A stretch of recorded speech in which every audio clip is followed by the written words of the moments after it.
বিশ্বনাথ তো জিজ্ঞেস করি ভাই সুনামগঞ্জের রোড কোনটা? সুনামগঞ্জ ওই বাবা যেতে পারবো আপনি টাউন যেতে পারবো এলিবাজার গিয়া বাইপাসে যেতে পারবা আবার যেতে পারবা জগন্নাথপুর। রাস্তা ভালো কোনটা? রাস্তা ভালো তো ভাই আমি তো গেছি না কইতে পারলাম না। আচ্ছা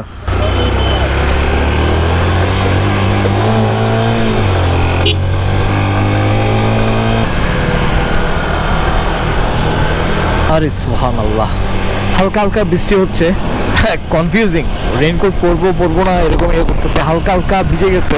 সামনে হচ্ছে স্ট্রেট গেলে জাফলং, সিলেট তো চলে আসছি প্রায়, ফেঞ্চুগঞ্জ, আর বামে সুনামগঞ্জ 68 কিলো, তারপরে আমরা বামে যাব। সামনে কিন্তু সিলেট ছিল আর 8 কিলো, সিলেট 6 কিলো, সুনামগঞ্জ এই সাইডে 70 kilo. Okay, signal light, let's go to the left.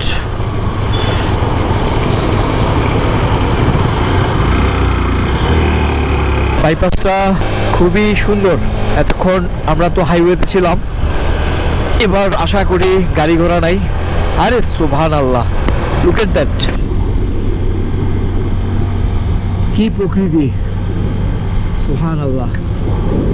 একদম দুপাশেই সবুজ আর হচ্ছে সব জলাভূমি।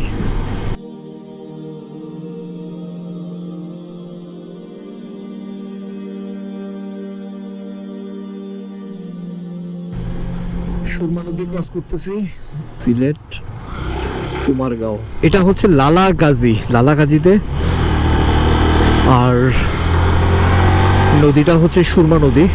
নদীতে একটু আগেও একটা আমরা পার করে আসছি, এটা আরেকটা আর কি, একটা ব্রিজ। টোটাল 90 চালাইছি আমরা। আর সুনামগঞ্জ এখান থেকে 51 কিলোমিটার, ছাতক হচ্ছে 19 কিলোমিটার। কোন দিক দিয়ে যাব? টোল দিতে হবে আই গেস।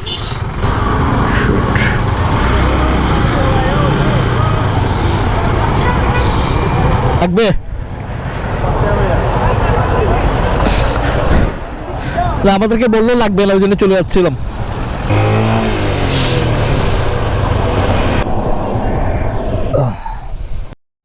আচ্ছা, এটা হচ্ছে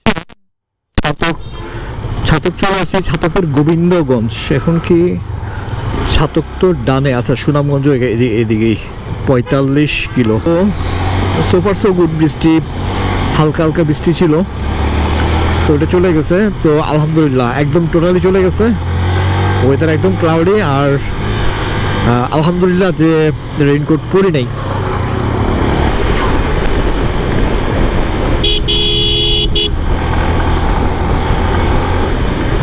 সুনামগঞ্জ 27 কিলো, কোথাও দাঁড়াইতে হবে। আবার কিন্তু রোদও আছে হালকা, আবার নাক চুলকাচ্ছে। ভাই কই, একটু দাঁড়াই, চা খাইতে হবে। ভাইয়ের সাথে টিকটক ভিডিও বানাচ্ছে। ভাই হচ্ছে টিকটক স্টার, 10,000 ফলোয়ার। আমি তাড়াতাড়ি পালাই। ভাই আসেন সামনে, চা খাচ্ছি আমি। বিসমিল্লাহ।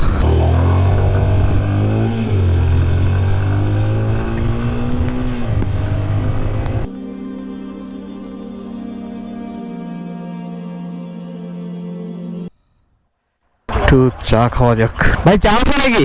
সামনে 22 কিলো হচ্ছে এদিকে সুনামগঞ্জ। ভাই টিকটক ভিডিও শেষ হইলে তারপর আসবে। ইয়েস ভাই চলে গেল।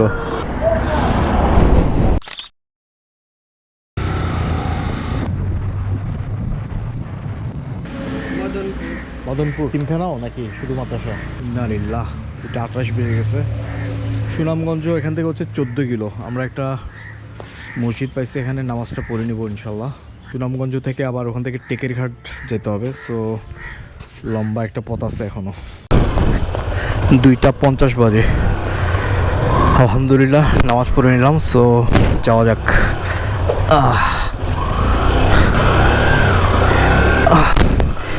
এখানে যেটা দেখতেছি রাস্তার পাশেই, কন্টিনিউয়াসলি রাস্তার পাশেই যে সব ধান শুকাইতে দিছে, আর ধানের গন্ধ কি। সুনামগঞ্জ এখান থেকে 13 কিলোমিটার। ধানের খড় এটা কি ধানের খড় নাকি ধান? এই ভাইয়া, টেকের ঘাট যাবো। টেকের ঘাট, টেকের ঘাট কি রাস্তা আছে না বোটে যেতে হবে? রাস্তা আছে, লাউরাগড় নদী আছে, ওইটা খালি পার হইতে পারবেন। টেকারঘাট পর্যন্ত বাইক নিয়ে যেতে পারবেন। লাউরাগড় গিয়ে পরে মানে নৌকায় পার হওয়া। ওই ওরা লগে লগে যাবে, ওরা টেকারঘাট যাইবো। ওই যে ওরা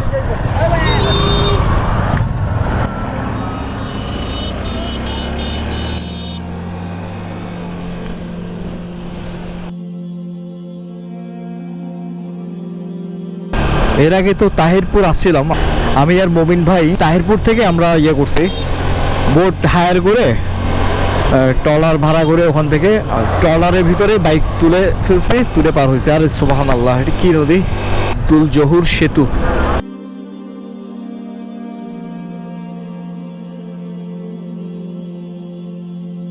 সোফার প্রায় 140 কিলো চালাইছি। দুপুরে এখন খাওয়া দাওয়া করিনি, কিছু খাওয়া দরকার, হলে খিদাও লাগছে। দেখি এক ফাঁকে খেয়ে নিব, আসলে সময়ও নাই আমাদের হাতে বেশি। টেকের ঘাটের পথ ধরলাম। এই হচ্ছে দুপাশের ভিউ, চেঞ্জ হয়ে গেছে আর কি অ্যাটমসফিয়ার, এনভায়রনমেন্টটা। এটা একটা, এই যে বললাম না কন্টিনিউয়াসলি গরু পার হয়, তো এটা একটা সাব রোড বলা চলে আর কি। এতক্ষণ তো আমরা সুনামগঞ্জের হাইওয়েতে ছিলাম। আবার মেঘ করতেছে, কালো হয়ে গেছে সবকিছু। সো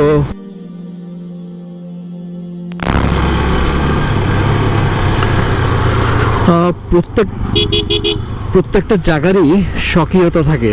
তো এইসব রুরাল এরিয়া, গতানুগতিক এনভায়রনমেন্ট আমরা এতদিন যা দেখে আছি টোটালি চেঞ্জ হয়ে যায়, এবং এদের যে জীবনযাত্রা এটা সম্পূর্ণ অন্য।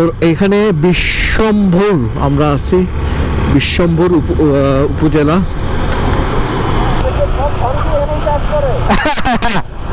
বাংলাদেশের সব ধানকে এখানেই চাষ করে। আসলে আমরা কন্টিনিউয়াসলি প্রচুর ইয়ে দেখছি। এটা কি কিষান চত্বর?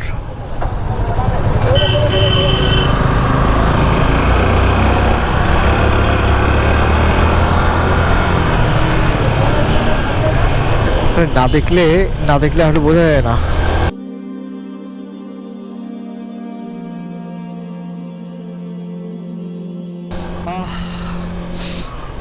খুবই ভালো লাগতেছে, ধানের গন্ধ, পাকা ধানের গন্ধ। গোল চত্বর সুন্দর।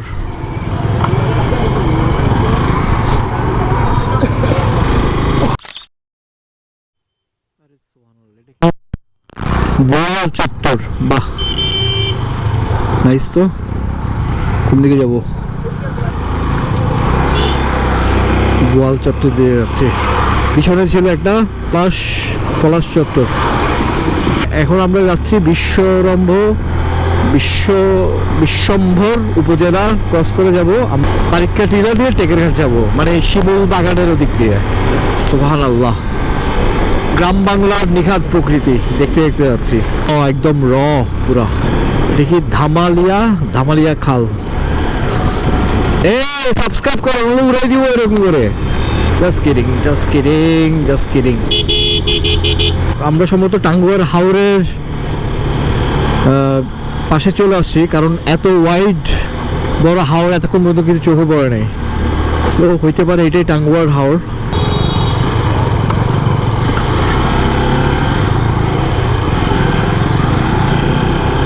হ্যাঁ, কন্টিনিউয়াসলি আমরা পার হচ্ছি হাওড়ের পাশ দিয়ে এসছি।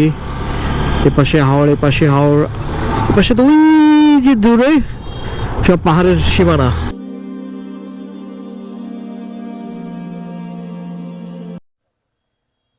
একজন এক একটা রাস্তা দেখাবে, একটু পরে সামনে দেখবেন যে আবার অন্য পথ দেখাবে। আচ্ছা, এখানে কিছু খাবেন? আমার আপাতত ক্ষুধা নেই, নৌকায় থামবো তো হলে খাবো না। চলো।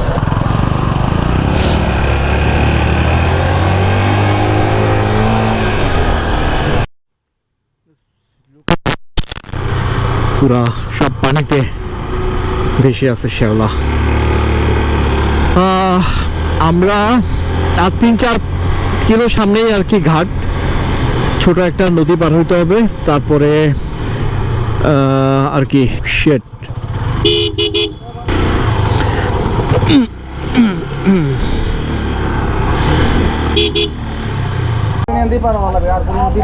মানে আমাদের অন্য দিক দিয়ে গেলে ভালো হইতো। হ্যাঁ না বুঝছি তো, আপনি ওদিক দিয়ে গেলে ভালো হইতো। What I tell you, আমি এটা এক্সপেরিয়েন্স করছি, আমি গতবার আসছি, এই দেখছেন ভুল রাস্তা আনসারই আনছে, আরেকটা রাইট রাস্তা ছিল, এখানে আমাদেরকে দুইটা নদী পার হইতে হবে। না একটু আগে আরেকটা যে নিচের দিকে নামছে ওইটাই তো না, ওইটা না, একদম অন্যদিকে একটা আরেকটা ওয়ে, অন্যদিকে আর কি। আমরা এখন মানে এদিকে চলে আসছি আর কি, ওইটা একটু দূরে আছে মনে হয়। ওই রোডটা কোন জায়গায়? ওইটা অনেক দূরে।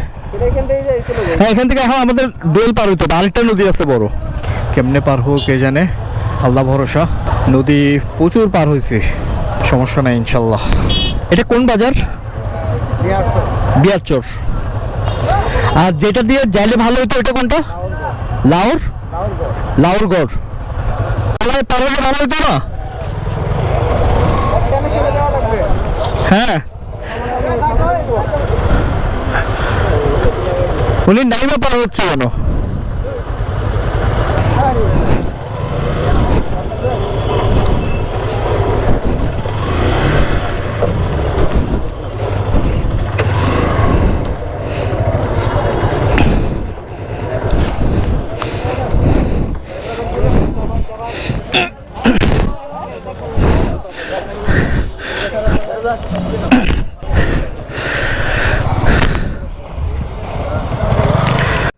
এটা ছোট নদী পার হইতে হয়তো 5 মিনিট লাগবে, এই তো অর্ধেক পার হয়ে গেছে। শিলগুনিয়া না, এটা বান্দরবনের। Is watching my video. তো যাই হোক, 5 মিনিট পরে পার হবো। তারপরে সমস্যা হচ্ছে এখানে আরেকটা নদী পার হইতে হবে, দুইটা। ওইটা হচ্ছে বড় নদী, দিস ইজ ইট। আর এটার ভাড়া হচ্ছে 20 টাকা করে, দুইটা বাইক 40 টাকা। আচ্ছা আচ্ছা আচ্ছা আচ্ছা, ও আচ্ছা।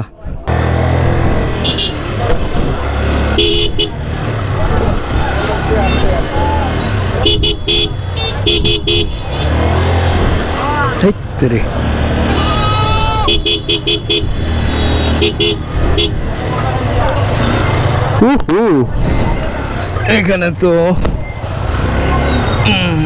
পুরো রাস্তা আমরা কিন্তু কোথাও অফরোডিং মানে খুব একটা রাস্তা খারাপ পাইনি আর কি, আলহামদুলিল্লাহ। এটা কি গ্রাম জানি না, তো খুবই সুন্দর একটা গ্রাম, ছোট ন্যারো পথ, গাছের ছায়া ঢাকা, আর প্রচুর বিশাল ধান ক্ষেত। আর কাছে চলে আসাতে একদম দেখাচ্ছি ওই যে পাহাড়ের সারি, সীমান্ত, বর্ডার সাইডে সব পাহাড়ের সারি। সো আমরা যাব ওখানেই। আসসালামু আলাইকুম। So feeling so good. আচ্ছা, এই পথটা দেওয়া হচ্ছে আমরা শিমুল বাগান দিয়ে বা পাশ দিয়ে যাব আর কি। অস্থির একটা পথ।